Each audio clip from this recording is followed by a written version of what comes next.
Oi, pessoal, tudo bem? Vamos para a nossa segunda aula aí de noções de contabilidade, tá? Hoje a gente vai falar de duas coisas muito importantes para a contabilidade, que é o balancete e o razonete, tá? Vem comigo, vamos saber mais um pouquinho sobre essas ferramentas, tá? O balancete é uma relação de contas que é extraída do livro Razão. Então lá a gente vai ter os saldos devedores e os saldos credores. E a soma dos saldos devedores sempre tem que ser igual à soma dos saldos credores, tá bom, pessoal? A gente aprendeu isso na aula passada. As quatro colunas, tá, que existem no balancete são dispostas em dois blocos, tá? A gente tem o movimento, que é onde a gente vai registrar o que está ocorrendo em cada conta, o que saiu, o que entrou, tá? E lá a gente vai dividir o bloco do movimento em débito e crédito, tá? Então vai ser as somas dos débitos e dos créditos que a gente coloca lá no livro Razão. O saldo vai ser onde a gente vai registrar o saldo das contas, tá? Então, lembrar que o saldo de uma conta é a diferença, né, do débito e do crédito dessas contas, tá? Então, a gente vai ter um saldo de natureza devedora se tiver débito, né? Quando o débito for maior que o crédito. E quando o crédito for maior que o débito, a gente vai ter um saldo credor, tá, pessoal? Já o razonete é uma razão simplificada, é muito usado ali na contabilidade, porque a gente consegue saber o movimento das contas que foi utilizada lá na escrituração e é bem simples, tá? Então vamos lá. Se, por exemplo, a gente está escriturando lá no diário, no razonete, e fazendo o balancete de verificação. Se a gente coloca aqui que teve um investimento inicial de 60 mil, a gente escreve lá no razonete. Se a gente comprou um automóvel à vista, foi 40 mil, a gente escreve lá.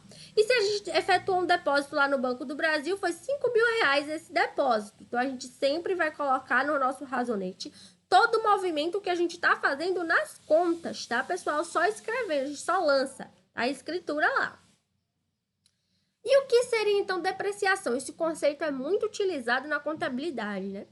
A depreciação dos bens materiais de um ativo imobilizado, tá? É a diminuição do valor dos elementos que são classificáveis ali. E isso é resultante do quê? Do desgaste pelo uso, da ação da natureza ou da obsolescência normal que a gente vai ter ali naquele produto, tá? Então, os bens materiais são aqueles que comumente aparecem no ativo imobilizado e estão sujeitos à depreciação. Tipo, quando a gente compra um computador, ele logo vai ser substituído por outro. Então, vai ter ali uma obsolescência, a gente vai perder valor ali. Imóvel, construção, instalação, móveis, máquinas, veículos, tudo sofre depreciação, tá? Quando a empresa ela compra bens para uso próprio, ela vai efetuar um gasto. E esse gasto ele pode ser considerado investimento, tá?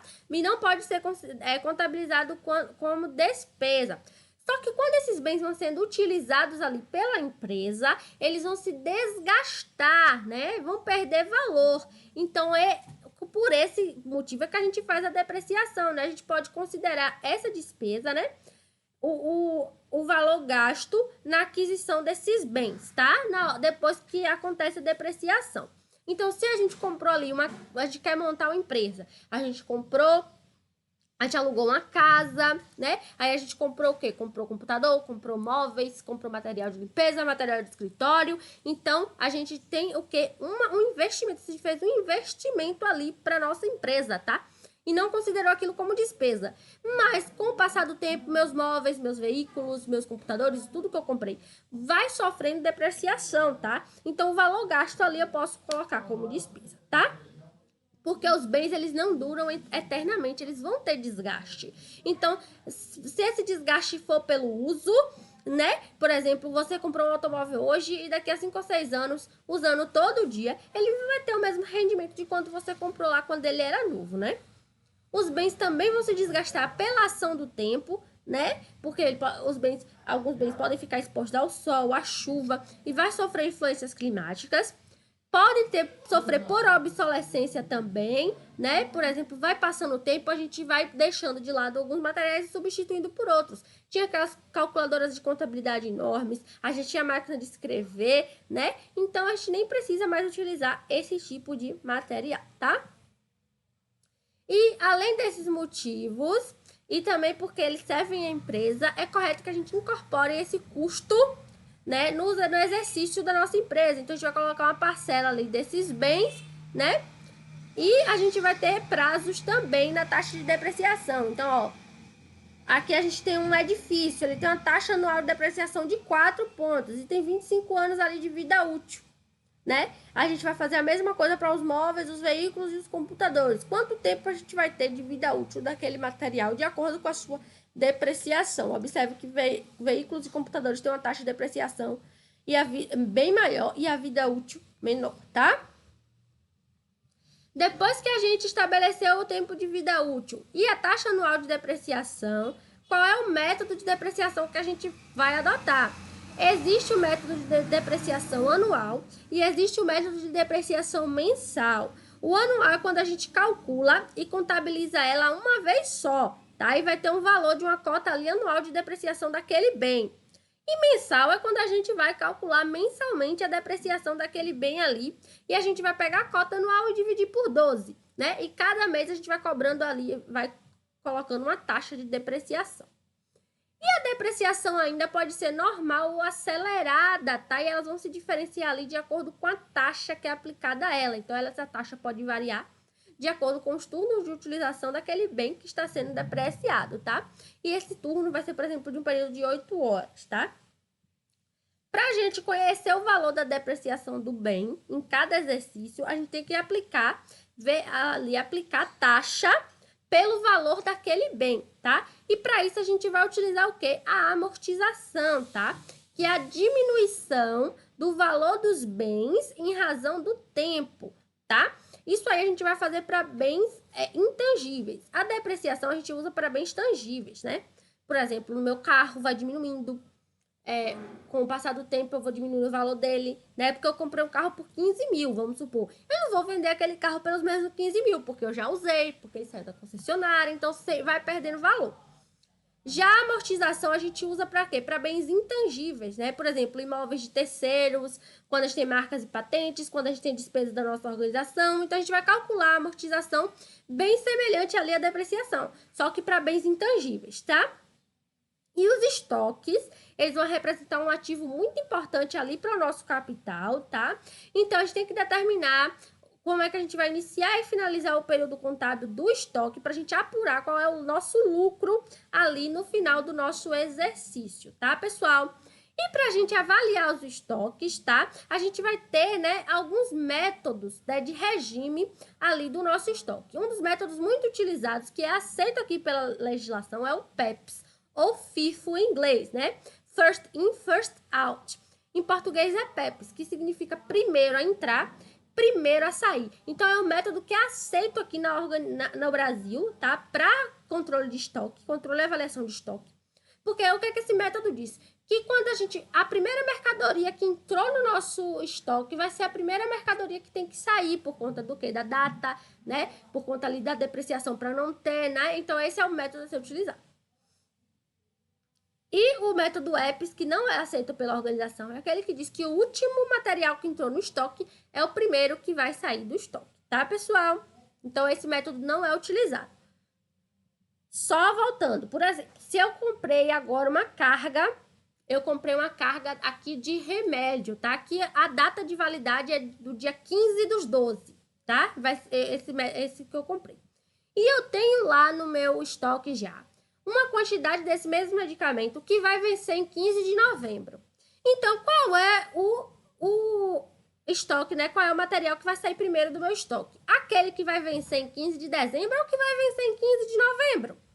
O que vai vencer primeiro, né? Então, o primeiro que vai vencer é o primeiro que vai sair do meu estoque, porque ele entrou primeiro também, tá, pessoal?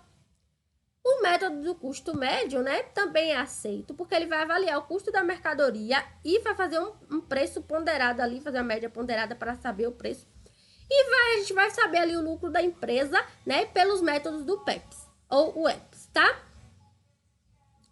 E as empresas comerciais, elas que não necessitam, né, manter controle de estoque, com custo integrado, né? Ou seja, com todo o controle de toda a movimentação e o valor desses movimentos, ela vai usar o quê? Os inventários, tá? Porque existem empresas que têm que ficar fazendo controle mensal, controle diário do preço das mercadorias e do tanto de mercadoria que está entrando ali no estoque. Mas existem empresas que não precisam fazer isso, então elas vão controlar o estoque através dos inventários, tá? Esses inventários podem ser anuais ou rotativos. A gente vai ver aqui agora, tá? O inventário permanente ou anual é aquele que a gente vai ver o valor do estoque da mercadoria uma vez no ano, né? A cada compra a gente vai colocando ali o valor no estoque, né? Qual foi o custo e quando sair a gente vai tirar aquele valor do estoque. Então sempre vai estar atualizando. Já o periódico, né? Ele a gente só vai saber lá no final do período, tá? Quanto foi que a gente gastou, quanto foi que entrou, quanto foi que saiu ali daquele estoque, tá? Então vamos ver aqui um exemplo. Ó, quando é lançamento de venda, a gente pode utilizar os dois tipos de inventários. Baixa de estoque e CMV, que é obtida a qualquer momento, né? Que é o controle de estoque. Ali a gente vai usar o permanente. Já quando a gente quer apurar o controle de estoque no final do período, a gente vai fazer o periódico. Quando a mercadoria tem alto valor unitário para ter um melhor controle de estoque, a gente faz o permanente. Mas se o material, a mercadoria for barata, é melhor fazer o periódico, tá, pessoal? E aqui a gente tem um exemplo aqui de lançamento de mercadoria. Ó, vamos ver comprar uma mercadoria com ICMS incluso, né? Imposto de ICMS. Então, a gente vai colocar no débito a compra, né? Foi R$ 8.300. De imposto foi R$ 1.700. E a gente vai ficar devendo, né? Acreditando na conta do caixa R$10.000. Então, toda vez que a gente precisar comprar mercadoria, a gente tem que debitar a conta lá no movimento de compra de mercadorias, tá? E creditar essa conta no caixa, porque o nosso dinheiro vai sair de onde? Vai sair do caixa da empresa, né? Esse dinheiro não surgiu do nada, não. Ele já estava ali. Então, a gente tem que creditar sempre no caixa, tá, pessoal? E para a atividade dessa aula, eu quero que vocês pesquisem, tá? E demonstrem o passo a passo para a gente elaborar um balancete de verificação. Qual é o passo a passo para elaborar um balancete de verificação? E vocês podem usar exemplos também, podem pesquisar exemplos na internet e exemplificando aí esse balancete se quiser, tá, pessoal? Se não quiser, basta colocar só o passo a passo. Espero que vocês tenham gostado da aula de hoje. Não esqueçam que essa aula é dividida em duas partes. Então, a gente tem essa aula e vai ter a aula aí de impostos também, tá, pessoal? Até a próxima aula.